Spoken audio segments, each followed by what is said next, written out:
रायगड महाराष्ट्रासह देश विदेशातील ताज्या बातम्या पाहण्यासाठी मॅक्स इंडिया लाईव्ह चॅनलला सबस्क्राईब करा आणि बेल आयकॉन दाबायला विसरू नका.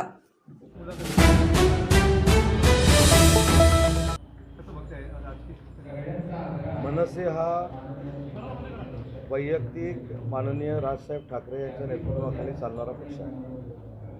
त्यांनी कोणाला हात पुढे करावा, त्यांनी कोणाबरोबर युती करावी, त्यांनी कोणाबरोबर राजकीय पुढे जावं, हा त्यांच्या पक्षाचा आणि त्यांचा नेते म्हणून वैयक्तिक प्रश्न आहे.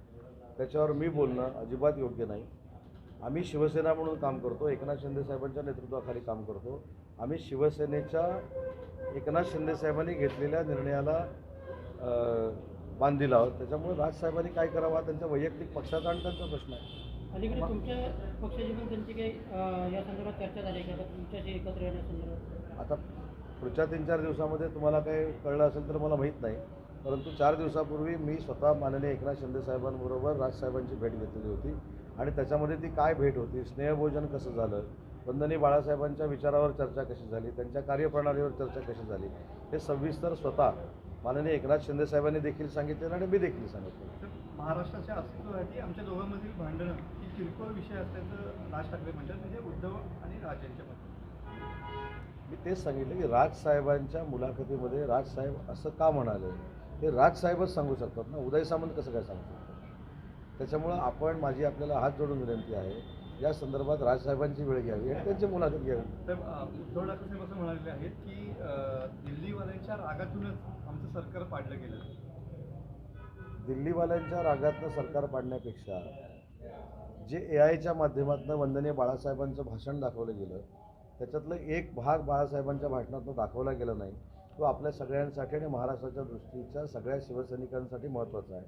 तो भाग म्हणजे बाळासाहेब असं म्हणाले होते की ज्यावेळी काँग्रेसबरोबर जाण्याची वेळ येईल, काँग्रेसबरोबर विचार करण्याची वेळ येईल, काँग्रेसबरोबर युती करण्याची वेळ येईल, त्यावेळी मी माझं शिवसेनेचं दुकान बंद करावं लागलं तरी बंद करेन, पण काँग्रेसबरोबर जाणार नाही.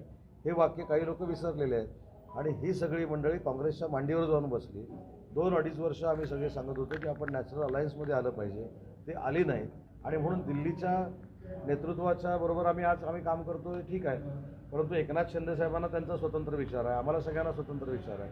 त्याच्यामुळे नॅचरल अलायन्स करण्याच्या दृष्टीनं आणि शिवसेना भाजप एकत्र येण्याच्या दृष्टीनं आम्ही ती मुवमेंट केलेली होती आणि त्याचा सार्थ अभिमान आम्हाला सगळ्यांना. काँग्रेसच्या काळात शिवसैनिकांना टाळा लावण्याच्या धमक्या यायच्या, आजही तशाच पद्धतीची धमक्या येतात असं उद्धव ठाकरे म्हणतात. काँग्रेस शिवसैनिकांना सांगायची त्याची ना, काँग्रेस शिवसैनिक मग काँग्रेसवाले शिवसैनिकांना टाळा लावतो म्हणून धमकी द्यायची, तर मग टाळा लावणाऱ्या लोकांच्या मांडीवर जाऊन कशाला बसायला पाहिजे. ते आज सध्या टाळा लावत नाहीत, पण त्यांनी शिवसेना संपवण्याचं काम मात्र केलेलं आहे. तर ज्या पद्धतीनं हिंदी भाषा निवडणूक केलेली आहे शैक्षणिक अभ्यासक्रमामध्ये, त्याचा विरोध कोणी मनसे करत आहेत. मी मागच्या मुलाखतीतून सांगितलं होतं की या संदर्भात आपण चर्चा करू म्हणून. आज याबाबत मला असं वाटतं की मुख्यमंत्री महोदयांनी त्यांचं मत मांडलेलं आहे. याच्यामध्ये हिंदी ही आपली देशाची राष्ट्रभाषा आहेच म्हणण्यापेक्षा संवादाची एक भाषा आहे, तर ती कशा पद्धतीनं अभ्यासक्रमामध्ये आणावी या संदर्भामध्ये सविस्तर चर्चा करू.